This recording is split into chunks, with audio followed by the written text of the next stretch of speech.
I feel really good knowing that there are other artists still giving voice to our experiences as Plateau people, both the traumatic experiences and then the life-giving ones as well. You know, we were looking to revive and revitalize parts of our cultures throughout the Central Oregon area. We lost touch with the techniques of creating and building canoes. Really happy that I could be able to contribute to our community and educate our youth and elders about this part of our lineage. I wanted to celebrate where I was from. I wanted to base and ground my work in contemporary Plateau culture. And to me, when I look at this basket, I see that history.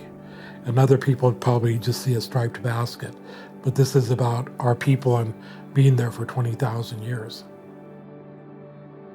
Whenever I weave, although I'm a contemporary artist, I always think that our ancestors are proud of me, no matter what we're doing, contemporary or traditional arts, just keeping it going. We have all had to adapt in some way to our art forms. In the past, the patlapas were made with all traditional wild-grown materials, like the dog bane for the hemp, bear grass for the false embroidery technique. But now that we've adapted, we gather differently, we teach differently, we're constantly learning. So there wasn't a lot of information that we couldn't even find on the construction. It was a lot of standing over all the material, just staring at it and just thinking and wondering. And being an artist, I've done different types of crafts and projects. So I decided to just go with my heart and how I would do it.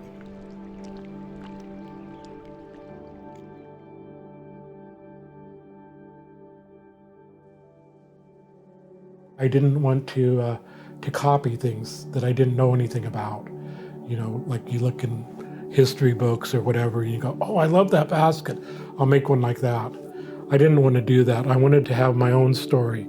I wanted to keep the traditional form and the shape, but I wanted to add iconography that talked to the present. You want the work to have meaning, to have personal meaning, and to relate to the world around you. When I was raised by my grandparents, they often spoke of how the world is alive and that you speak to the plants or the material that you're going to utilize for your work. You say, Wako el yachna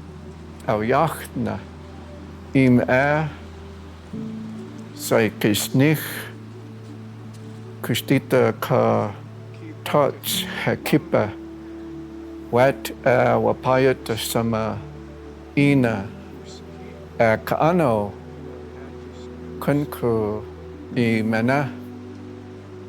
They said that they will help you when you respect and regard them as a living aspect in the world. And so essentially it's about creating a relationship with oneself and the world. Weaving is like breathing, and I don't consider weaving as a craft. I think of it as a way of life. You know, you always think about how you're feeling when you're working on them, because you want good feelings to go into the work. It's very contemplative and repetitive. Spiritual medicine is what it is. It makes me concentrate, it makes me, everything else kind of fades away, and it just makes my day better. Those kinds of makings are the best because all of your thoughts and energy are imbued and you give a part of yourself into the thing that you make. It takes on a quality of its own, a life of its own, and that is to be celebrated.